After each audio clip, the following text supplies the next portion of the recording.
और खबर आपको उत्तर प्रदेश के श्रावस्ती से बता दें। संविधान बचाओ संकल्प यात्रा के दौरान आज श्रावस्ती पहुंचे कांग्रेस के प्रदेश अध्यक्ष बृजलाल खाबरी ने भारतीय जनता पार्टी पर जमकर निशाना साधा। प्रदेश अध्यक्ष ने कहा कि भाजपा के लोग अब संविधान को नहीं मानते। इस सरकार में संवैधानिक अधिकारों का हनन हो रहा है। अब कोर्ट कचहरी की जरूरत नहीं रह गई है। जो सरकार कह रही है वही सही है। कांग्रेस के प्रदेश अध्यक्ष बृजलाल खाबरी आज श्रावस्ती जनपद के इकौना में पहुंचे, जहां पर कांग्रेसी कार्यकर्ताओं ने उनका जमकर स्वागत किया। संकल्प सभा में उन्होंने जनता को संबोधित करते हुए कहा कि आज देश की जनता को संविधान बचाने के लिए आगे आना चाहिए। सरकार पर आरोप लगाते हुए कहा कि देश में मोदी सरकार भारत के संविधान को ही बदल देना चाहती है। नरेंद्र मोदी व अमित शाह अनुसूचित जाति, जनजाति एवं पिछड़ा वर्ग को मिल रहे आरक्षण को खत्म कर देना चाहते हैं, लेकिन कांग्रेस पार्टी उनके मंसूबों को कामयाब नहीं होने देगी। सदन न चलने देने के सवालों का जवाब देते हुए प्रदेश अध्यक्ष ने कहा कि सरकार महंगाई पर, बेरोजगारी पर, महिलाओं पर हो रहे अपराध पर और मणिपुर की घटना पर बात करे तो हम सदन में बात करने के लिए तैयार हैं। प्रदेश अध्यक्ष ने कहा कि इंडिया अलायंस के आगे एनडीए जो है वो बच्चा है और 2024 में हम राहुल गांधी को प्रधानमंत्री बनाएंगे। उन्होंने कहा कि प्रधानमंत्री सह सपाटे में व्यस्त हैं और मणिपुर राज्य जल रहा है।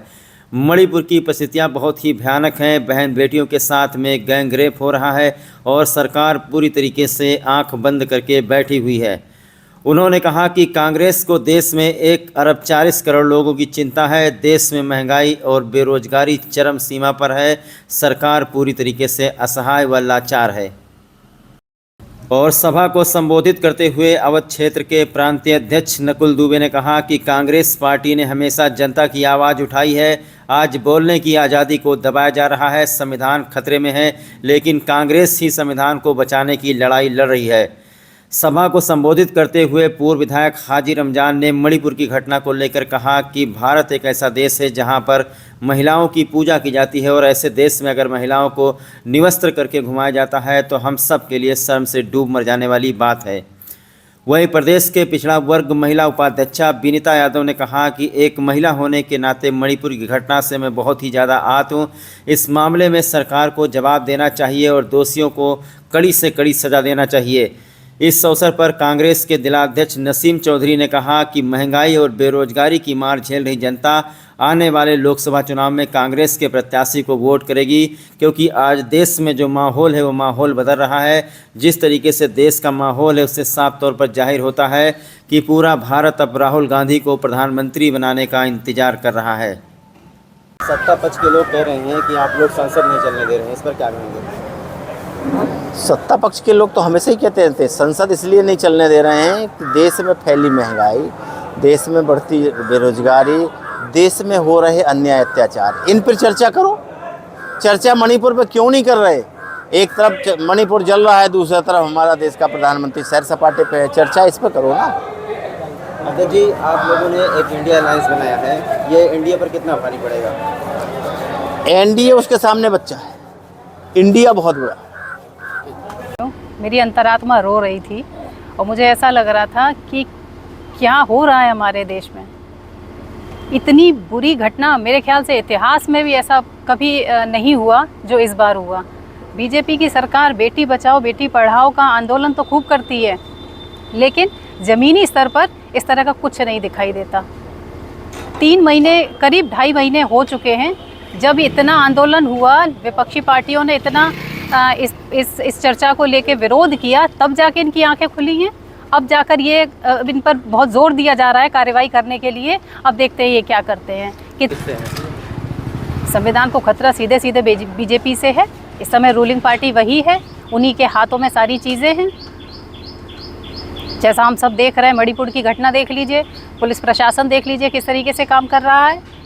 आज हमारा संविधान खतरे में है और हम सबको जागरूक होना पड़ेगा इसके लिए, क्योंकि ये लड़ाई सिर्फ एक कांग्रेस की नहीं है, ये आम जनता की लड़ाई है। अगर हम नहीं उठेंगे, हम नहीं जागेंगे तो इसी तरीके की चीज़ें होती रहेंगी और हमारे अधिकारों का हनन होता रहेगा। अच्छा, देखा जा रहा है कि 80-85 दिन शैली पर क्यों नहीं उन्होंने इंटरफियर किया इसमें।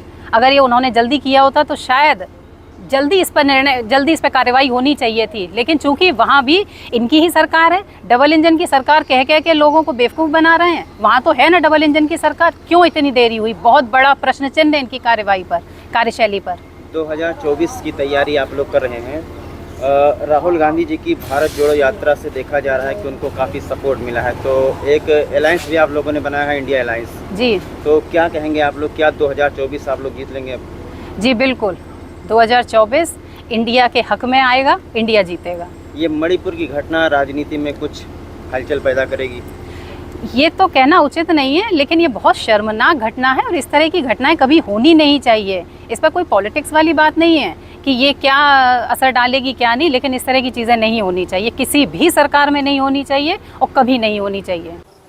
विश्व के किसी भी देश में महिलाओं की पूजा नहीं होती है, लेकिन हिंदुस्तान ही ऐसा देश है जहाँ पर महिलाओं की पूजा होती है। और जिस देश में महिलाओं की पूजा हो वहाँ पर महिलाओं को नंगा करके घुमाया जाए, उनके साथ बलात्कार किया जाए, तो ये बहुत ही अव्यवहारिक है।